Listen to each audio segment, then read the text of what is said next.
Good morning. Here's today's starter. So express 3x all over x minus 1, x squared plus 2 in terms of partial fractions. So if you want to pause the video and then have a little go. Okay, here's the answer. Now, this was an example from the textbook. It's the only example from the textbook. So they've set it up and you can see they've worked out that A is 1, C is 2 and B is -1. So they've put that back in. So you've got 1 over x minus 1 plus minus x plus 2 all over x squared plus 2. I think if we were writing this, so if I'd written this, I would rewrite that numerator as 2 minus x. But obviously that's fine, it's just not as attractive. So just a little lesson today to finish this topic off. Just as in A-level maths, you can only split a fraction into partial fractions if the order of the numerator is less than the order of the denominator. If the order of the numerator is equal to the order of the denominator or greater than the order of the denominator, you need to do some form of polynomial division first, whatever method works for you. So obviously a variety of methods. I suppose I like doing it in the traditional long division way, but it's up to you. There's all kinds of ways you can do it, and I will show you maybe another method when we get back into lessons. So finding questions up like this. So these are 2 past exam questions from the old set of exams. So this is on your syllabus, but I have struggled to find questions on it. When we get back in school, I'm in school tomorrow, so I'll be able to get them from the old textbook. I don't have a copy at home, so that will be useful. But I haven't wanted to use any of the modern A-level papers or any of the modern A-level practice papers. I want to save those so that we can use them for practice later. But this is an old exam question from what was Further Pure 2, so a year 13 module. And you can see 6 marks. And really, as long as you're careful, it would have been 6 straightforward marks. So I think in the old further days, we would have thought as partial fractions as being a really nice further maths question. So first of all, let's have a little look. It says partial fractions. So just as you should in A-level, just check the order of the numerator, which is 3, and the order of the denominator, which if I expand that, is also going to be 3. So I can't do this as it stands, which is why it's 6 marks. So the first thing I'm going to do is my polynomial division. And to do that, I need to expand the denominator.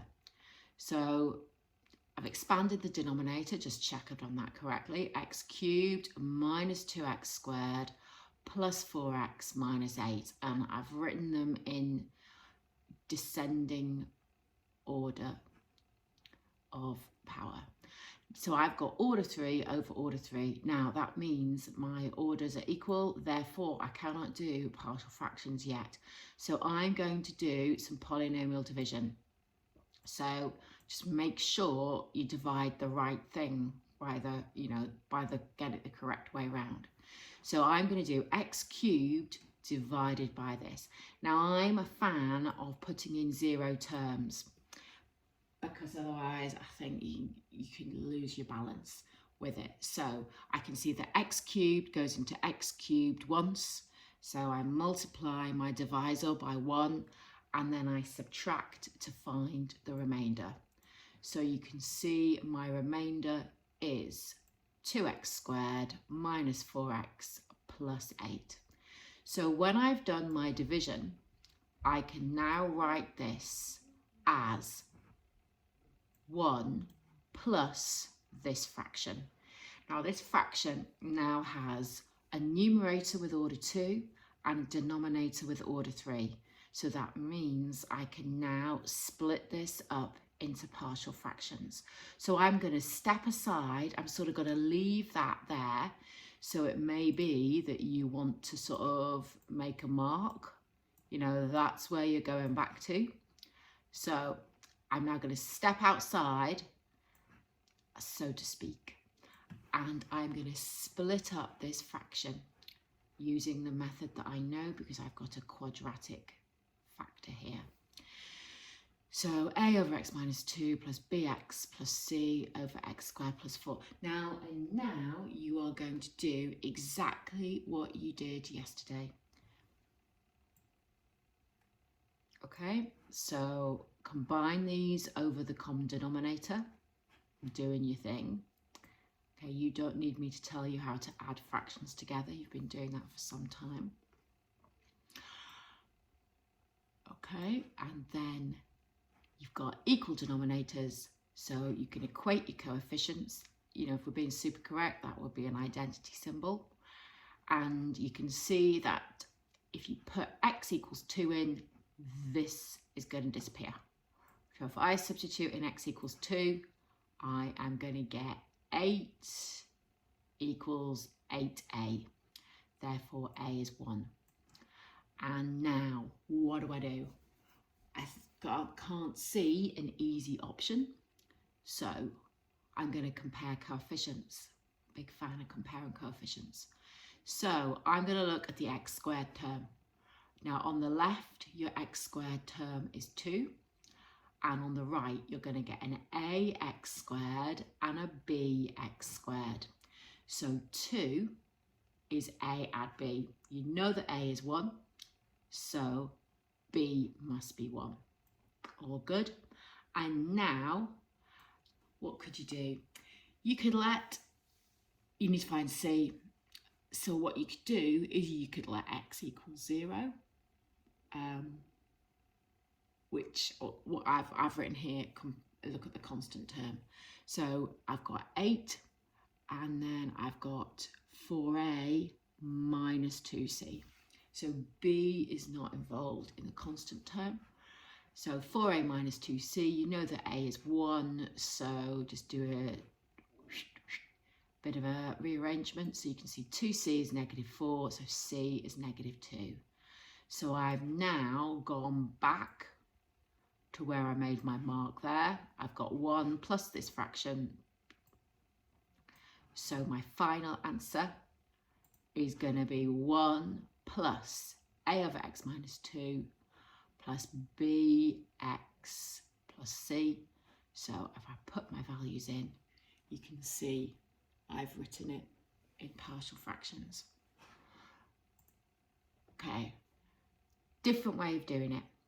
So some people, when you get a better understanding of partial fractions, some people would like to do it a different way. So you can see instantly that they have equal orders.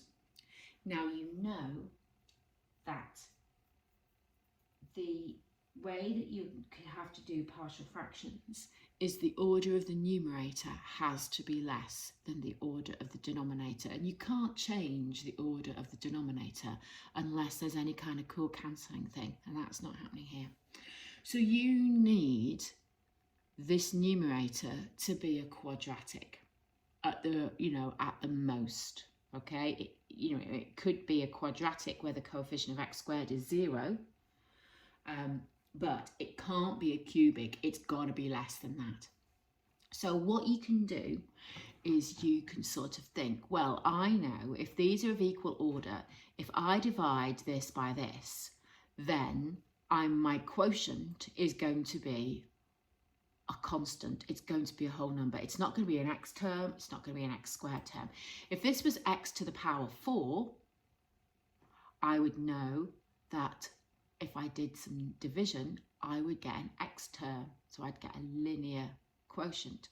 But in this instance, I won't. I know that that's going to be a constant term. And I know that the remainder will be, at most, a quadratic. So I've put remainder will be a quadratic. The remainder will have to be, you know, at most 1 less than order 3. So what you could do, and I think we had questions a bit like this in normal maths, is you could set it up like that. Okay, so you know that you're going to get a constant, and then your remainder has got to look like this when you split it up. And so what you can then do is just add them together and compare coefficients. So I've put, you know, you're going to get exactly the same answer. I don't think I would choose to do that method. I think I like the structure of doing, I know where I am by doing that first method.